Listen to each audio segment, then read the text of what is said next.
DoorDash IPO, is it overvalued? This is the DASH stock analysis. That is the ticker symbol for DoorDash, which recently went public yesterday, actually. This is StockerFinance. I'm your host, David Shore. Make sure to follow me on Twitter at twitter.com/StockerFinance for more information. Patreon.com/StockerFinance if you'd like to support the show. There's some cool stuff over there.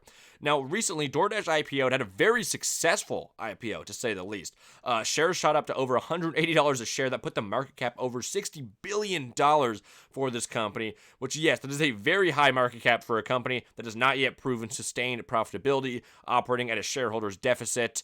It does have about 50% of the market share for the food delivery service, continuing to take market share, and we'll look at that in a second here. But recently, as of today, this stock actually had a pullback of about 7%. It was kind of 5% to 7% throughout the day. It had a high of $185.99 since its IPO, with a low, besides the 80% increase here, of at least today, a low of $172.64. If we continue on here, it's currently trading at a $57 billion market cap. It may have fluctuated a little bit since I made this video. Now, founded in 2013, just to give an overview of what DoorDash is, if in case you don't know, it is a leading U.S. restaurant delivery service. So it has about 50% of the total market share, and what really helped that was investing early in suburban markets, as this little article here states. And so the average order size for the suburban markets tend to be larger. And if you didn't watch my previous analysis of the IPO, where I went over the entire S1 form, I really dove into that and how I really appreciate DoorDash's marketing and management style of, hey, we're not going to go compete with all the other food delivery services in the dense cities. We're going to go outside to the suburbs. And what's great about that is the suburbs are away from most of the restaurants. So they're actually forced to order food. A lot of the people who live in suburbs have families. They can't take all their little kids out to restaurants. It doesn't work. It's unsafe right now due to COVID restrictions, or maybe they're just not able to because all the restaurants are closed, whatever it might be. And so the suburban market share for DoorDash is estimated at 58%, which is up from 23% in January. So they really grew their market share. They also acquired Caviar, another food delivery service, to gather even more market share and consolidate that market segment. They're growing faster in smaller cities and suburban markets than larger metro areas. And if we move on here, they also just have been completely booming during the pandemic, which is no surprise. However, many restaurants have been closing down, struggling with delivery fees. We'll talk about how that's actually negative for DoorDash in the long run, perhaps. And I don't know. Today, I want to discuss whether you guys think, and whether I think, based on my analysis here, this company is overvalued. Personally, if it was valued fairly, I think I would purchase DoorDash shares. And I'm not saying that as a recommendation to do so. This is entertainment advice only. But the reason not entertainment advice, this is entertainment only. But what I am saying is that I really like the management style. I love how they're taking market share from other companies. We see Uber Eats really struggling. Postmates really kind of having a bad reputation now and is losing market share as well. So DoorDash is in a great position, really just fighting against Grubhub, who is also kind of in a similar position, but just has way less market share than DoorDash does. Now, if we move on, you can see the category share based on total sales. So it's January 2018, then to October 2020, they grew their market share immensely there. Now, if we move on here, they also had a recent, and I think this is a really good thing for DoorDash, a partnership with Petco for same-day delivery of pet supplies. So let's say you need dog food, your cat needs something, maybe you need some doggy medicine, or that's just over the counter, or you need some cat food, whatever it might be, some bird food, some lizard food, who knows, some raccoon food. Really, who knows what pets people have these days. It's getting a little out of control. But anyways, I think this is a great partnership for DoorDash that actually makes me more bullish on this company. However, we still have the problem if this company fundamentally overvalued. And the answer to that is definitely fundamentally overvalued. It's clear as day when you look at the consolidated statement of operations, when you go ahead, and I'm going to come back to this in a second here, but when you look at the consolidated balance sheet data as well. Now let's go back to the operations data. So in 2018, they did $291 million in revenue, grew that to $885 million in 2019. Immense growth. 2020, as of 9 months ended, it'll probably end up a little more. It'll probably end up more like $2.5 billion based on my projections, maybe a little less than that. But currently, 9 months ended, they did $1.916 billion in revenue as of 2020, largely fueled by the pandemic growth. But even without it, I think they still would have experienced immense growth in revenue just because of consolidating, taking market share as well. So that is a really great thing for DoorDash. Problem is they are operating at a loss, and they've decreased their loss as of 2020. So in 2018, they were operating at a loss 204 million. 2019, that loss grew substantially to 677 million. Most of that is due to their costs and expenses. Specifically, if we go ahead and look in here, I believe it's due to cost of revenue increased and sales and marketing increase. I think they could definitely cut back on sales and marketing increases once they take more and more market share. If they sort of develop a monopoly over this food service industry and this whole market segment, they can easily cut back on sales and marketing as the other ones are forced to do the same, so they'll have less competition there. They're doing a lot of people trying to get people to use their app and only their app, so they could definitely cut back on that in the future, but for now, that's okay. And then cost of revenue is definitely a huge problem with them with paying their drivers, etc. So cost and expenses was $1.5 billion in 2019 compared to $885 million in revenue. And that gave them a net loss of $667 million. That loss shrunk significantly as of 9 months ended. If you compare the 9 months ended for 2019 to 2020, it shrunk from $553 million to $149 million. That is great news for DoorDash that they're shrinking that, but they're still operating at a loss there. So that's definitely a big problem that they have. They really have a problem with profitability, just like many companies that are IPOing these days. It's a huge problem. I mean, I've yet really to see a big tech company IPO in the past, couple months that has sustained profitability. There perhaps is a couple that I could mention, maybe not off the top of my head, but I'm sure there is some. But a lot of these really popular IPOs, they really struggle with sustained profitability. Now let's get this straight. The market cap is currently $57 billion. Revenue in 2019 was $885 million, with a net loss of $667 million.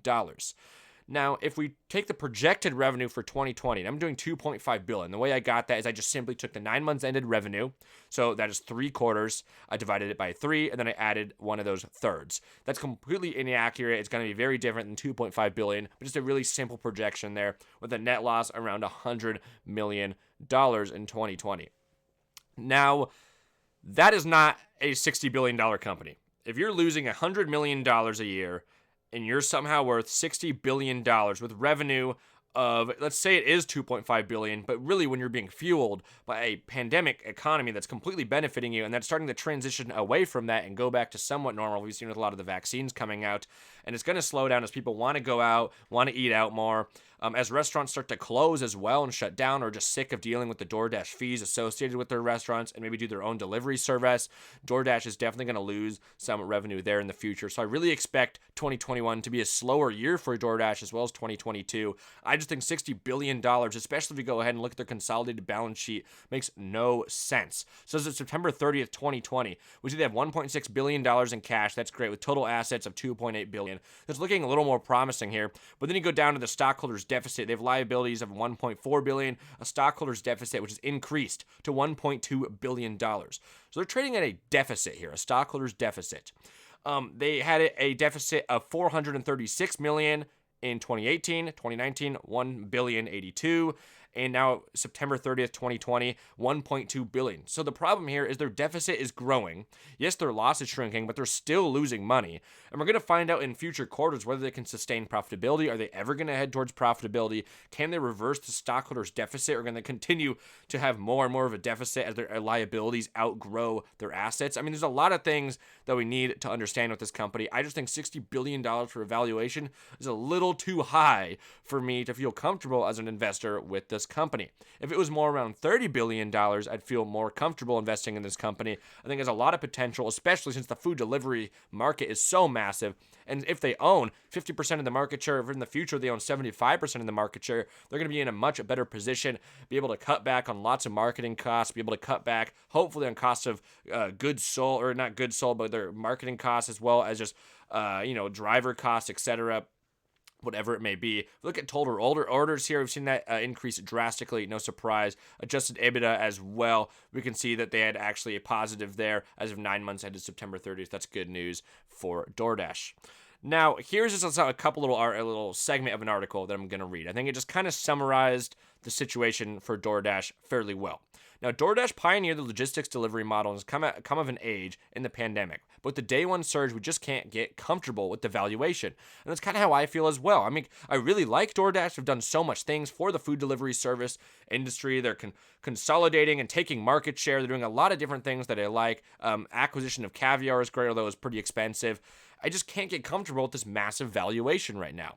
Now, he sees the company, this is the guy who's writing the article, or who the person in the article is talking about, sees the company generating sustainable revenue growth in the 20 to 25% range. It makes sense. He thinks it can generate mature EBITDA, earnings before interest, depreciation, taxes, depreciation, amortization, if you didn't know what that is, margins in the 25% to 30% range. But he thinks the strong debut provides limited upside. He notes that demand has obviously surged during the pandemic. Full year orders are likely to be up more than 200%. He predicts that growth slows in 2021 post-pandemic with pressure on order frequency, with another way of saying that people will order out less when they can go out to eat more. We could make a case to buy DoorDash where it is priced, but the day one close put it closer to the bull case than the base case we had penciled out pre-pricing, he writes. While valuation appears aggressive to us, we note that short-term catalyst flow is likely to be positive with the potential for upward pressure on numbers. DoorDash was down 6.5% as of today. Now, again, let's continue on with this article because it gets more interesting. So he predicts that the growth slows in post-pandemic with pressure on order frequencies. And I just want to highlight that. And the reason I'm highlighting that is because I 100% agree. We're going to see restaurant closures more and more. They're already happening all around the country, sadly.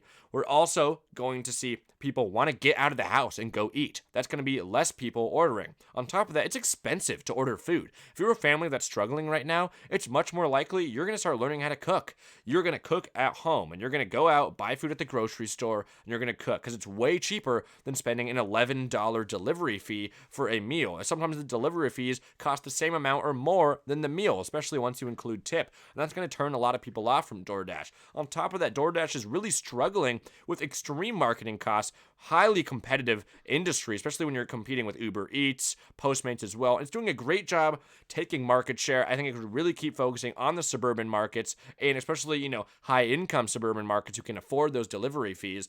But it does have a serious problem here. I just think 60 billion is so much. It's just such a high valuation for this company. Perhaps I'm wrong. Perhaps you guys think that there's a much higher intrinsic value for this company, that 60 billion is actually not that unreasonable. Maybe even 50 billion isn't that unreasonable. Let me know what you guys think, though. But I really think there's two main issues with DoorDash and its current valuation. Number one, stockholders' deficit is increasing substantially. That's a big problem for shareholders. The stockholders' deficit is not decreasing. In fact, it's increasing substantially even when their revenue is increasing and their loss is decreasing. Number two, the slowdown from people wanting to eat out, as I just talked about, plus more restaurants not wanting to use DoorDash due to fees. I know a lot of restaurants who refuse to use DoorDash or who just really prefer not to and try to use their own delivery service or forcing people just to come pick up only because of the crazy fees that are associated with it. It's hard for them to make money or they have to raise their prices on their meals substantially. Also, more restaurant closures equals less orders for DoorDash since people will no longer have their favorite restaurant or local place that they want to order from. So summary, I really like DoorDash and I expect it to keep taking market share. It can create a monopoly. If it can do that on the food order space, it'll really succeed very well. It really needs to reverse this deficit send. The shareholders' deficit is a big problem. It needs to figure out margins and restaurant fees. Revenue is growing, which is great. Still unable to sustainably be profitable. Personally, I won't touch this stock until the quarterly results. I want some more financial information. I want some more guidance into 2021. I just want more information about this company. Definitely going to keep my eye on it.